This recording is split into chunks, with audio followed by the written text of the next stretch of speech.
विवादों का सिलसिला शुरू होता है सन 1850 के आसपास। अब मैं आपके सामने वो 4 सबूत रखने जा रहा हूं जिससे ये साबित हो जाएगा कि सुप्रीम कोर्ट का फैसला 100% अनबायस्ड था और जायज़ था। आज इस वीडियो में हम बात करने वाले हैं अयोध्या स्थित राम मंदिर के बारे में। कुछ लोगों का मानना है कि ये हिंदू समुदाय की मुस्लिम समुदाय पर जीत है। कुछ लोगों का मानना है कि ये कट्टर हिंदू राष्ट्र को जन्म देने की प्रक्रिया का पहला कदम है। तो फिर क्यों देश के सर्वोच्च न्यायालय ने, सुप्रीम कोर्ट ने, राम मंदिर के हित में अपना फैसला सुनाया? मैं हूं चंदन सिंह और tales of the largest democracy के इस नए किस्से में आप सबका स्वागत है। विवादों का सिलसिला शुरू होता है सन 1850 के आसपास। सुन्नी मुस्लिम ग्रुप के मौलवी साहब शाह गुलाम हुसैन और उनके साथ तकरीबन 500 लोगों की फौज हनुमानगढ़ी के मंदिर की तरफ बढ़ती है, जो करीब अयोध्या की जो बाबरी मस्जिद है उससे 100 या 200 यार्ड की दूरी पर है, इस दावे के साथ कि वहाँ मंदिर जो हनुमानगढ़ी का बना है वो एक मस्जिद के ऊपर बना है। हनुमानगढ़ी में पहुंचते ही उनका सामना होता है 8000 बैरागी हिंदुओं से। अब नतीजा साफ है। दंगे के बाद एक कमेटी बैठाई गई जिन्हें अपने रिसर्च में ये पता चला कि हनुमानगढ़ी के मंदिर के नीचे कोई मस्जिद थी ही नहीं। इसी दौरान बैरागियों की फौज ने बरसों से चले आ रहे विवादित बाबरी मस्जिद पर कब्जा कर लिया।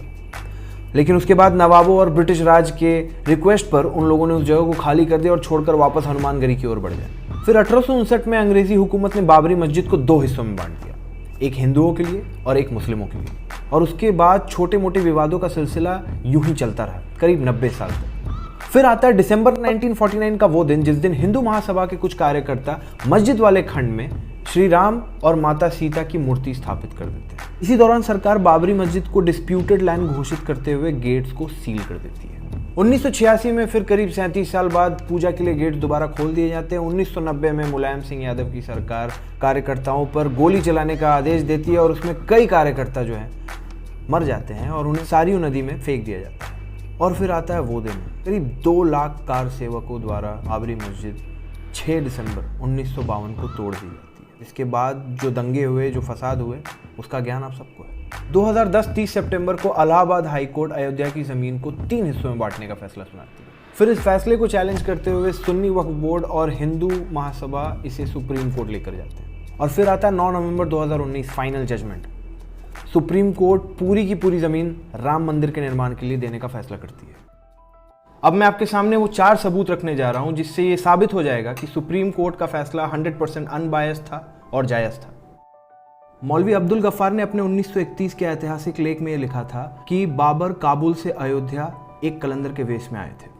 वहाँ वो 2 सूफी संतों से मिलते हैं, शाहजलाल और सैयद मूसा आशिकान, और उनसे आशीर्वाद लेते हैं कि वो हिंदुस्तान पर कब्जा करने में सफल हो। बदले में मूसा आशिकान उनसे ये प्रतिज्ञा लेते हैं कि जो राम जन्म स्थल है अयोध्या का, उसे वो बर्बाद कर दे और उस पर एक मस्जिद का निर्माण करे। मज़े की बात यह है कि मौलवी अब्दुल गफ्फार मौलवी अब्दुल करीम के पोते थे और मौलवी अब्दुल करीम उसी मूसा आशिकान के वंशज थे जिसने बाबर से ये प्रतिज्ञा ली थी कि वो बाबरी मस्जिद का निर्माण करे। यहाँ तक कि मूसा आशिकान की कब्र ठीक बाबरी मस्जिद के बगल में स्थित है।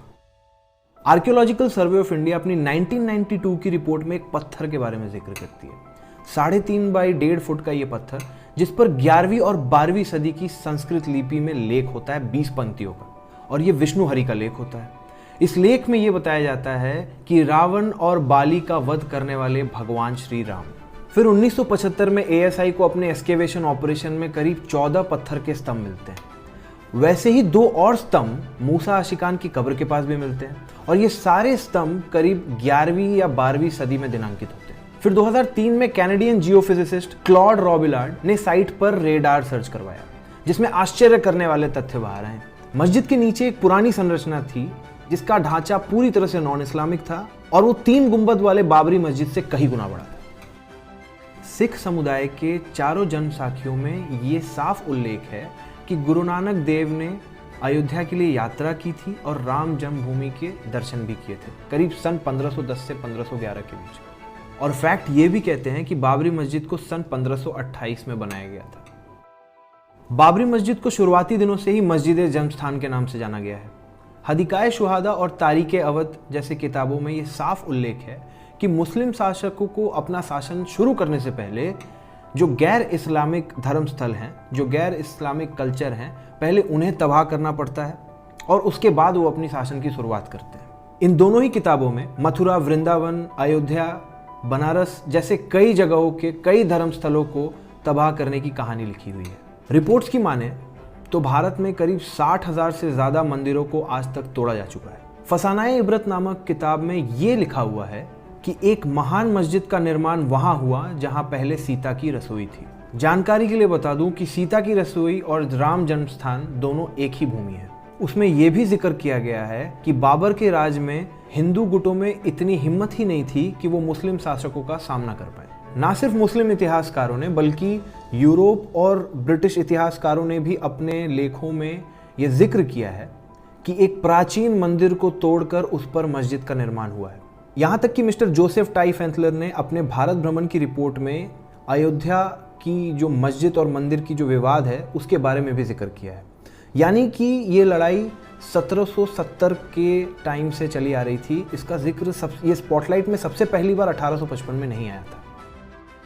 तो इन्हीं तमाम सबूतों के आधार पर सुप्रीम कोर्ट ने अपना फैसला राम मंदिर के हित में सुनाया, जो कि मेरे हिसाब से बिल्कुल जायज़ था, बिल्कुल निष्पक्ष था। पर आपको अपने विचारधारा रखने की पूरी छूट है, उस पर मेरा कोई हक नहीं। तो अगर आप हिंदू हैं तो उत्सव मनाइए, मुस्लिम हैं तो बधाइयाँ दीजिए। हमारी विचारधाराएं अलग हो सकती हैं पर वतन एक है। सत्यमेव जयते। जय श्री राम, जय हिंद।